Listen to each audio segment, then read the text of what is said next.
Si hay algo que me gusta de Y todos arderán es la mezcla de géneros. Es decir, tiene mucho de fantástico, tiene mucho de cuento, tiene algo de terror, o mucho, según los espectadores como la quieran ver. Tiene unos personajes al límite, todos ellos, que hace que el espectador se meta como en un túnel. Yo lo digo que es como el túnel de la bruja, que va teniendo, claro, si hay alguien que te va golpeando cuando va saliendo el vagón, pues de alguna forma eso me produce Y todos arderán. Una película que solamente os voy a contar el inicio, para que la podáis ver de una forma libre, sin ningún tipo de... Es lo difícil de las entrevistas, de no descubrir demasiado la temática. Pero bueno, todo empieza con una mujer que está a punto de suicidarse, está en un puente y va a aparecer una mujer con aspecto de niña. Una niña o mujer que no habla.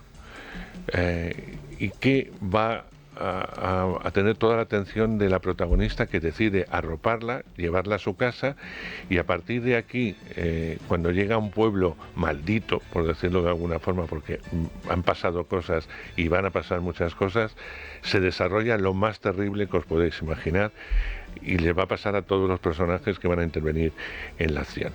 Vamos a escuchar un poquito.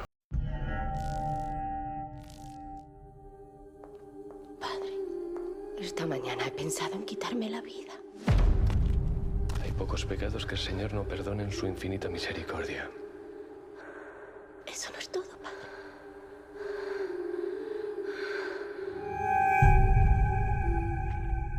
¿Usted recuerda la historia que nos contaban de pequeño? La del pueblo. Hermana, son cuentos para asustar a los niños. Mamá está en mi casa, padre. ¿Quién está en tu casa?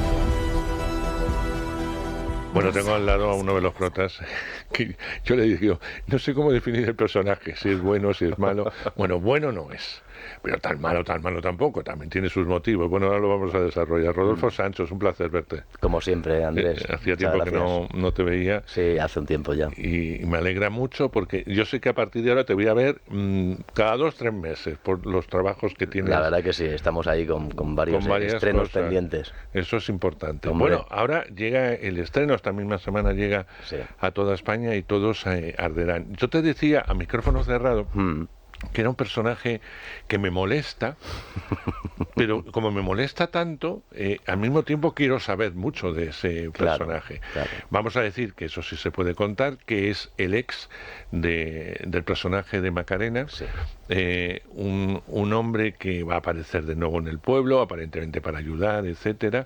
Tiene una nueva pareja, esa nueva pareja está embarazada, y a partir de aquí, este personaje que se comporta de una forma con su nueva pareja, vamos a ver cómo se comporta y cómo se comportaba con su antigua pareja. Y aquí se va a desarrollar lo que llevan muchos de esos personajes, la maldad. Porque son personajes oscuros y sucios, perdón por la expresión. Absolutamente sucios. Yo no sé, cuando te ofrecen esto, ¿cómo encaras? O sea, te lo digo, es que es muy difícil, porque el desarrollo que tienes en la peli es el que tienes, y tienes que desarrollar absolutamente todo dentro de una llamada normalidad, que tampoco es normal. Es decir, ¿cómo lo enfocas? ¿Estaba muy bien escrito, ya de principio lo viste, o fue hablando con el en este aire? tipo de casos pues te intentas dejar llevar por el guión y confiar en que el propio guión también me ayude y cuente el personaje, ¿no? Es un tipo que en realidad, por un lado, da un poco de pena porque es un hombre que ha sufrido, se ha divorciado, porque, bueno, no sé hasta qué podemos contar o no, pero bueno, tuvieron momentos trágicos, perdieron un hijo y posterior divorcio y tal.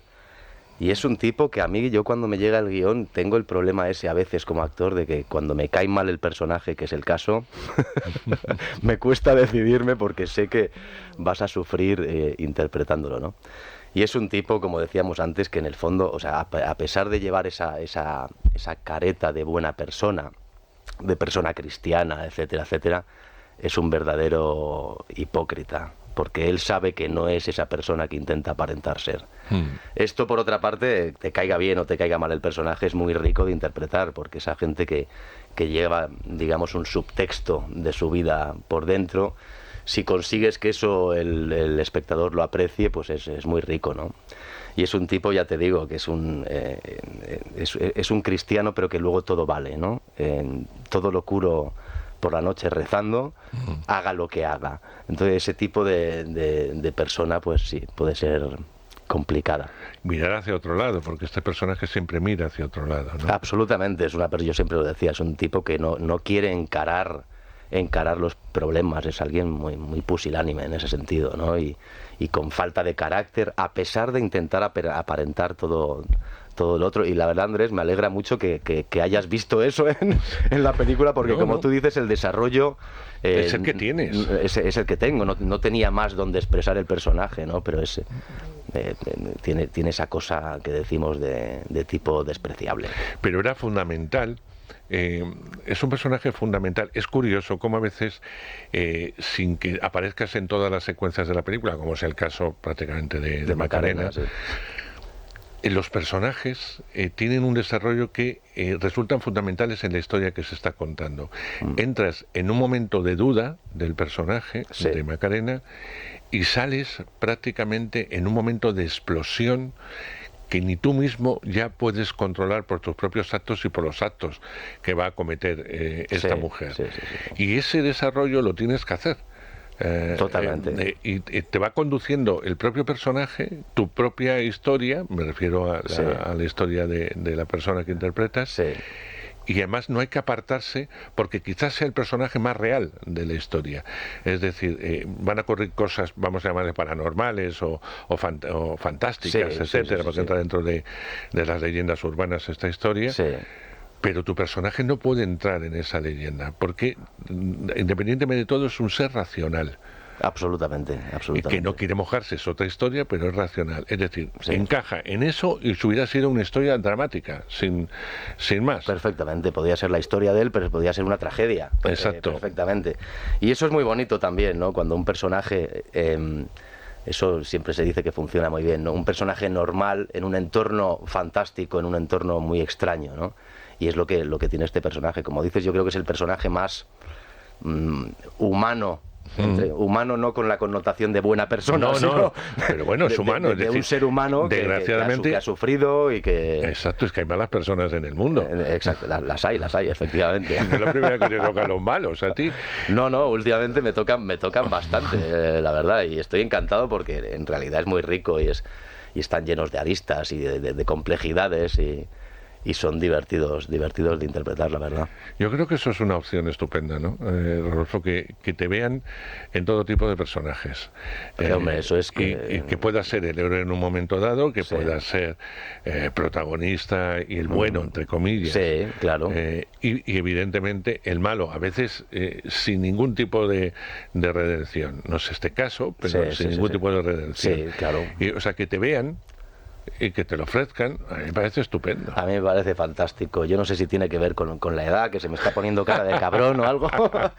Pero no. Vamos, uno de los objetivos, personalmente para mí, como actor, creo que ha de ser poder interpretar una gran variedad de personajes distintos. Y eso incluye, poniéndolo de una forma muy básica, poder hacer buenos y poder hacer malos. ¿No? Eso yo estoy ahora mismo encantado en ese sentido. A mí hay una cosa que me gusta mucho de ti, no sé si te lo he dicho alguna vez, y que además a lo largo de tu trayectoria que yo he podido seguir, hay algo que me gusta mucho y es que imprimes mucha verdad en lo que haces. Es verdad que el oficio, los años, el trabajo, te va dando más prestancia, te va dando más seguridad, entre comillas, porque esto es una cosa muy insegura y cuando os ponéis delante de una cámara, me da igual que sea tele, que sea cine, siempre hay algo que dices, sabrá hacerlo o no sabrá hacerlo, sobre todo en la primera claqueta, que digo yo, pero bueno. Pero no sabes trabajar desde otro punto, con lo cual imprimes siempre tu verdad, la verdad que lleva Rodolfo y que la traslada al actor, y que incluso en los personajes más despreciables inevitablemente los tienes que querer, no queda no queda otra. Pues me alegra mucho que me digas eso, Andrés, porque es un trabajo de vida prácticamente, intentar darle esa verdad a los personajes y ese objetivo que he leído, no me acuerdo dónde, alguna vez, ¿no? de decir, la cámara no está, ¿no? Buscar esa intimidad, eso que hacía Jack Nicholson, la cámara no estaba. Realmente no, lo que hace Meryl Streep, ¿no? Y que me digas eso, pues me congratula muchísimo, la verdad, porque es uno de los grandísimos objetivos que creo que ha de tener un actor, que es dar verdad al final, ¿no? Pues tú eres un gran trabajador de esto. Muchas veces has dicho, defínete, y te defines como un trabajador.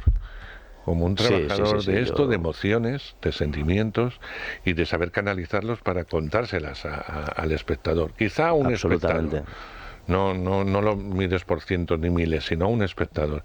Y ese espectador es tu juez, ¿no? Absolutamente, yo intento hacer ese trabajo, ¿no? Yo tengo mucho más trabajo antes de empezar la película, hago mucho más trabajo antes de empezar la película que haciéndola.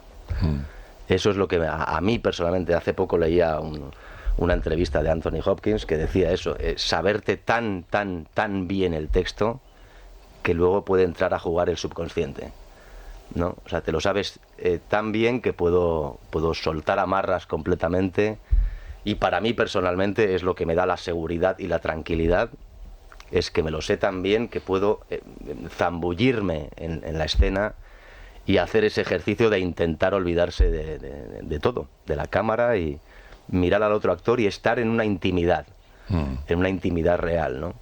Y bueno, ese es un trabajo, unas veces sale, otras veces no, unas veces llevas 6 días durmiendo 5 horas y a lo mejor la energía no es la mejor, bueno, pero el objetivo siempre es ese.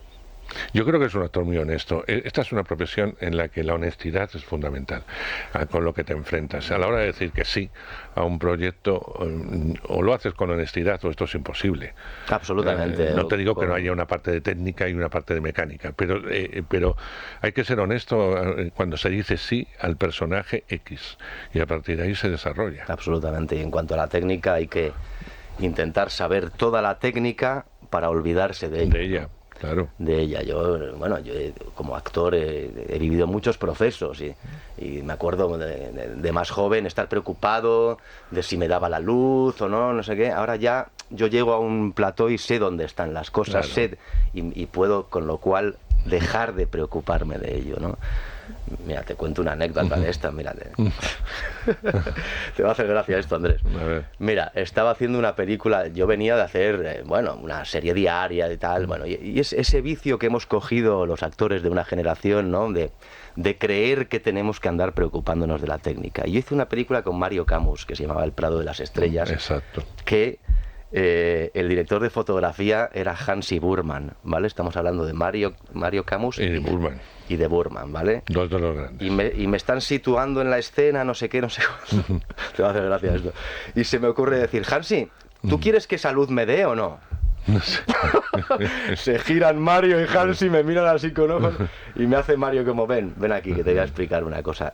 Ya es Hansi Burman el que te pone la luz, tú olvídate. Eso fue una gran lección para mí. Porque es verdad que por la velocidad del trabajo en la que hemos crecido cierta generación, tú cuando haces una serie que vas muy rápido, una serie diaria incluso y tal, sí tienes que hacer esto, ayudar en este sentido, decir, oye, me coloco un poco más aquí, no sé qué, pero claro, con Mario Camus y Hansi Burman, que venían de otro lado, el actor no ha de... Perdiste el rumbo. Perdí el rumbo. En ese momento se pierde el rumbo. Claro, oye, ¿quieres que me pegue esa luz y tal? Ya, perdona, es Hansi Burman, ¿no? Ya nunca más. Nunca más lo digo esto. Nunca más. Y ese tipo de experiencias también me ha permitido saber muy bien dónde está todo, saber muy bien cómo me están encuadrando y tal, pero para olvidarme de eso. Y cuando te olvidas de eso es cuando puedes entrar en esa verdad y en esa intimidad de la que hablamos, ¿no? Fíjate que tú eres de los actores que nunca has renegado de la tele.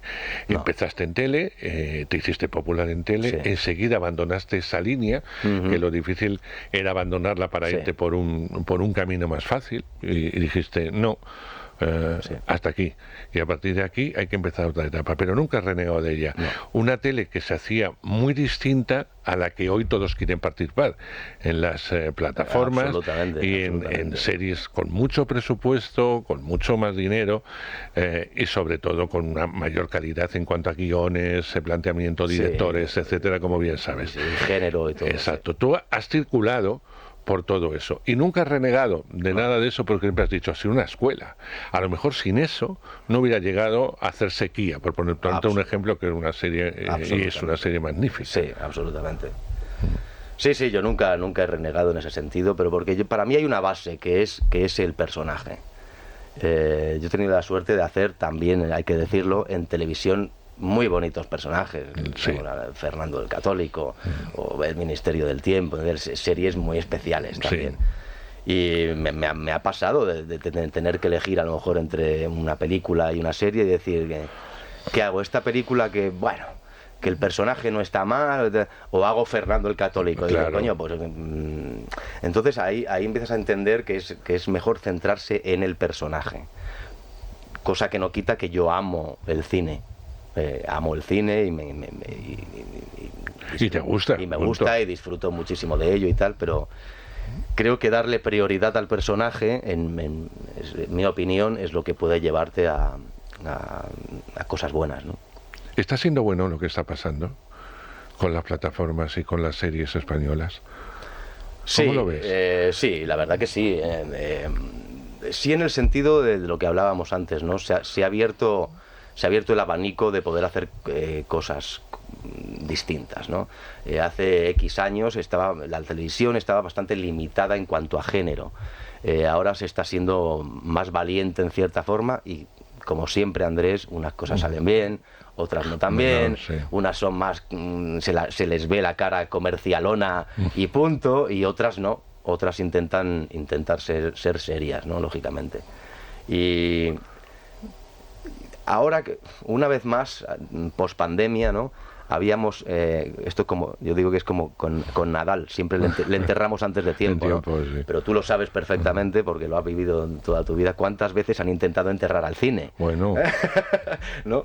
Y una vez más ha resucitado, y yo de verdad lo digo, que llegue Tom Cruise y haga la mayor taquilla de su historia personal este año pasado, y llegue James Cameron y vuelva a Spielberg y lo peten en taquilla, esto es un... Y vuelva Santiago Segura.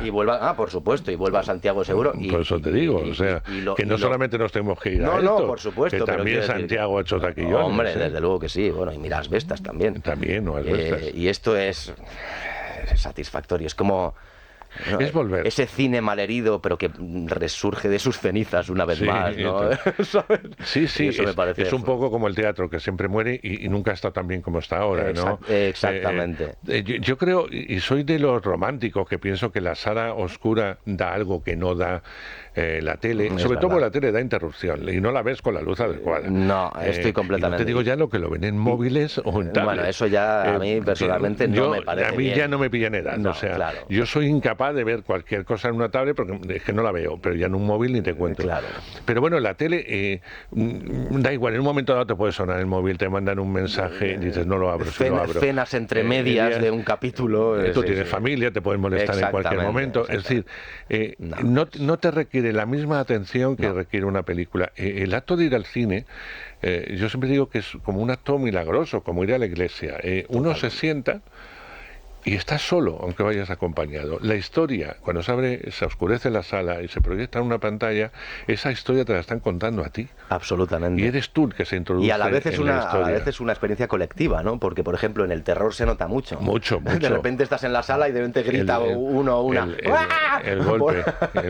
Entonces hay toda una experiencia colectiva. Yo creo que el cine es una experiencia en sí mismo. No es solo ver la ficción. Es una experiencia y en la que logras, como tú dices, esa intimidad que te están contando a ti, porque tienes, ¿no? Oscuro por todas partes y solo estás con la atención centrada ahí. Yo te digo que, y todos arderán, vista en pantalla no tiene nada que ver con vista en la tele. ¿Sabes por qué? Porque la inquietud que te produce es una historia que también tiene sustos, ojo, pero es que yo no la definiría como una película de terror, aunque tiene elementos de terror, sí, tiene elementos de fantasía, tiene elementos de leyenda, pero tiene elementos hasta humor reales y tiene hasta humor. Sí. Pero cuando uno ve esta película se sumerge en una historia muy inquietante, muy molesta. Muy molesta. Muy molesta. Es verdad. Pero eso es bueno Estás porque incómodo viendo. Claro, porque te está produciendo algo. Bueno, yo, claro. Sin meterme para nada cuando tenga sus pases en televisión o sí, se pueda ver en plataforma, no voy a sentir lo mismo. Bueno, yo ya la he visto, pero quiero decirte que un espectador que no vaya al cine a ver y todos arderán, se van a perder esa experiencia, porque la experiencia de decir, bueno, yo me espero a plataforma, no va a ser la misma. No es lo mismo, no es lo mismo. O sea, obviamente hay cosas que a lo mejor no importa tanto no verlas en cine, pero hay ciertas películas que no sé, me viene a la cabeza. 1917 no la puedes ver en un móvil. Hay que ver lo grande que es, como de Avatar. Pues oiga, no la vea usted en un móvil, la tendrá que ver en el cine, ¿no? Yo lo insisto que la experiencia de ir al cine y más con ciertas películas, yo diría casi todas, la verdad, pero bueno, hay otras que, bueno, a lo mejor las puedes ver de otra manera y tal, pero es que incluso los Fabelman, que a lo mejor no requeriría que fuese, pues sí, pero tiene su punto. Pues sí hay que verla en una pantalla grande. Sobre todo por la atención a la historia. Es que es por la atención a la historia, clave. Que es fundamental. Y Todos arderán es una película, como decía yo, muy especial, sí, que a mí me ha producido una cosa. Pero tú como actor, bueno, ya sé que has leído el guión, que te sabes la historia, etcétera.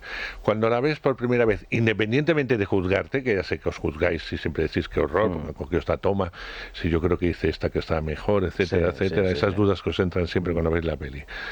Pero ya, una vez pasado el tiempo, que te ha dado tiempo a verla de una forma reposada, ¿qué sentiste? Verdaderamente sorprendente, sinceramente.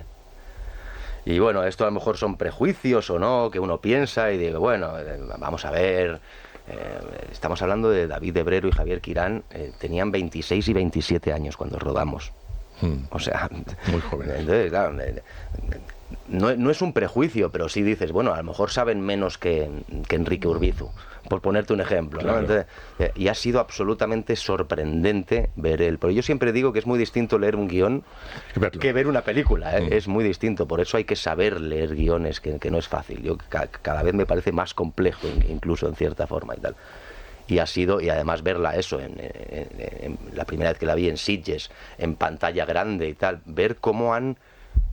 Y la reacción. Las reacciones de la gente. El Sitges es para bien y para mal. Absolutamente. No sé. Sí, porque puede ser un poco irreal. Ahí está. ¿no? El público de Sitges va a eso y están volcadísimos en ese asunto, ¿no? Pero ha sido absolutamente sorprendente ver el resultado de la película de manos de dos chavales que están empezando y bueno, y ver lo bien que funciona el guión, lo bien trenzado que está. Porque David de Brero además es director de fotografía, la iluminación que tiene, los efectos, lo bien conseguidos que están, bueno, ese principio que no voy a desvelar ahora, pero es que es fantástico. Dice, hostia, esto está muy bien hecho, está a un nivel que es muy muy bueno, y eso es muy satisfactorio. Es muy satisfactorio verlo así al final. Es muy satisfactorio. Dentro de nada te veremos en otra peli que espero poder entrevistarte por ella, un paseo por el Borner que has grabado en Mallorca y tal, y que el argumento me parece delicioso. Y eso tiene que ver mucho con el cine, con el amor al cine, el rechazo al cine, las dudas. Es metacine, ¿no? Eso leyendo un poco de qué va, ¿no? Sí. Con lo cual imagino que muy contento con esta peli. Muy contento. He tenido que estudiar muchísimo. La verdad, mucho. Pero tú cuando no tienes que estudiar. La verdad que sí, pero hay veces que más y hay veces que menos, ¿eh? O sea, acuérdate la serie diaria, para no levantarte pesadilla. No sé si sería capaz, Andrés, de hacerlo hoy en día, te lo digo de verdad, He tenido que estudiar muchísimo porque es un profesor de cine. Eso ayudaba porque muchos textos que tenía que decir, pues me los sabía por saber historia del cine. Pero claro, un profesor habla mucho. Se suelta 4 párrafos y el alumno dice, pero no era en realidad Méliès en lugar de Godard. No, porque no sé qué, ¿no? Claro, y tiene que explicar. Pero lo bonito de esa película, dirigida por Nicky Gea, es que es una película de superación, es una película de aula, es una película que podría ser Hoosiers, ¿sabes? Que podría ser, bueno, ese tipo de película de superación. Y lo bonito, lo que más me convenció, es que normalmente te llegan personajes que van de la normalidad o de un drama relativo a la oscuridad, y últimamente o me meten en la cárcel o me muero. Es verdad. Es verdad. Y este personaje hace un tránsito al revés. A la luz. A la luz. Va de un tipo, bueno, que totalmente... Que ha rechazado el cine porque tuvo un comienzo bueno, ganó un Goya con un cortometraje y tal, y luego la propia industria le ha sacado de la industria, y el tipo está muy decepcionado con eso y vive, es medio alcohólico, vive, y el empezar a dar estas clases, que lo hace a regañadientes, los alumnos le van tirando para arriba y recupera esa ilusión y ese amor por el cine y tal. Entonces es un personaje que va de la oscuridad a la luz, y eso me encantaba. Claro. Porque suele ser al revés. Y eso era muy bonito de hacer. Y acaba como acabas en otras. Qué ganas de verla. Bueno, la veremos dentro, imagino, de poco. Una pregunta personal, y con esto acabo. ¿Cuándo vas a hacer teatro? Pues no lo sé. Yo cuando vengo aquí, Andrés, y estoy contigo, me sincero completamente. Es como venir al psicólogo. Te lo juro. Después creo que llevo, no sé, 15, más 20 años sin hacer teatro. Claro, me da mucho respeto. No te voy a engañar. Se está haciendo un teatro magnífico, Rodolfo. No, absolutamente, por supuesto que sí. Y además se adecua mucho... y lo tengo pendiente, pero es una técnica... es otra cosa, es una técnica. Pero empieza a distinta. estudiarlo, empieza simplemente. No, por supuesto. Siempre lo tengo en mente, ¿eh? Siempre lo tengo en mente. Bueno, pero hay que llevarlo a la práctica. Lo intentaremos. Te voy a hacer caso. No te quedes ahí. Rodolfo, llevamos media hora. Es un placer. De verdad que sí, Andrés. Encontrarme contigo siempre. Verte en Y Todos Arderán también. Quiero felicitarte de nuevo, y lo vuelvo a decir, porque me parece muy difícil lo que has hecho, muy difícil, y lo vais a ver porque vais a ir a ver todos, Y Todos Arderán, cuando veáis su personaje, porque en el tiempo que tiene de desarrollo, insisto de nuevo, hay tal cantidad de matices que dices, pero bueno, este hombre, ¿cómo es? ¿Cómo es? Bueno, pues lo vas a averiguar. Vas a averiguar el verdadero yo, lo vas a ver en Y Todos Arderán. Querido, un placer. Querido Andrés, muchas gracias. Muchas gracias. Siempre es un placer venir a verte. Muchas gracias.